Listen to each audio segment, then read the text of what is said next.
बोलायचं नाही, पण एवढं मात्र निश्चित की आमच्याकडे संख्याबळ नाही. ठीक ठीक.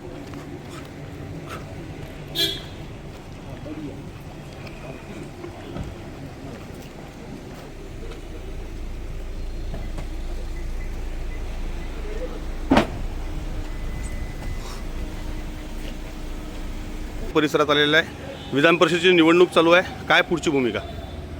या देशाचे नेते आदरणीय खरगे साहेब, माझ्या दुसऱ्या नेत्या सोनिया गांधी, राहुलजी गांधी यांनी माझ्यावर विश्वास ठेवून मला काँग्रेसचे उमेदवारी डिक्लेअर केली. त्या अनुषंगाने मी उमेदवारी सादर केली.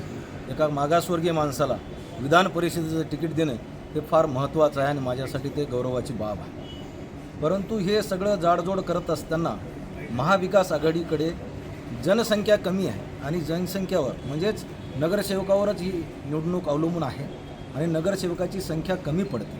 एक मागासवर्गीय माणसांना एवढं मोठं तिकीट देणे आणि निवडणुकीमध्ये उतरविणे हे माझ्यासाठी भूषणावह बाब आहे.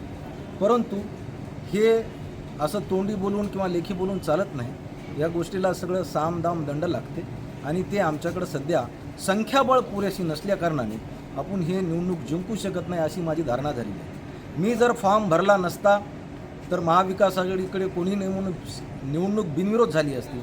मी फॉर्म भरला आणि पुन्हा परत घेतला तरी माझ्यावर ॲलिगेशन झाले असते.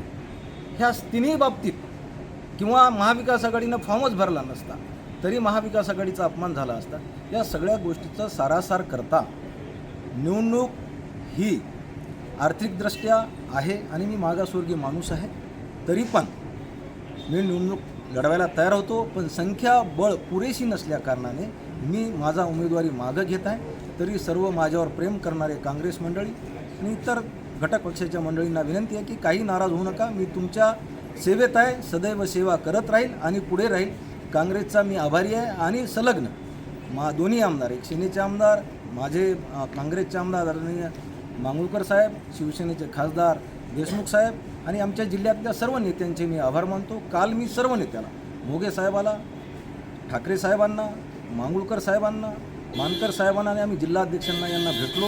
त्यांना हकीकत सांगली की आपल्याकडं संख्याबळ पुरेसं नाही, त्याच्यामुळं आपण हे सीट जिंकू शकत नाही असं मी त्यांना कल्पना दिलेली आहे. त्यांच्या माध्यमातून आज रोजी मी उमेदवारी परत घेत आहे.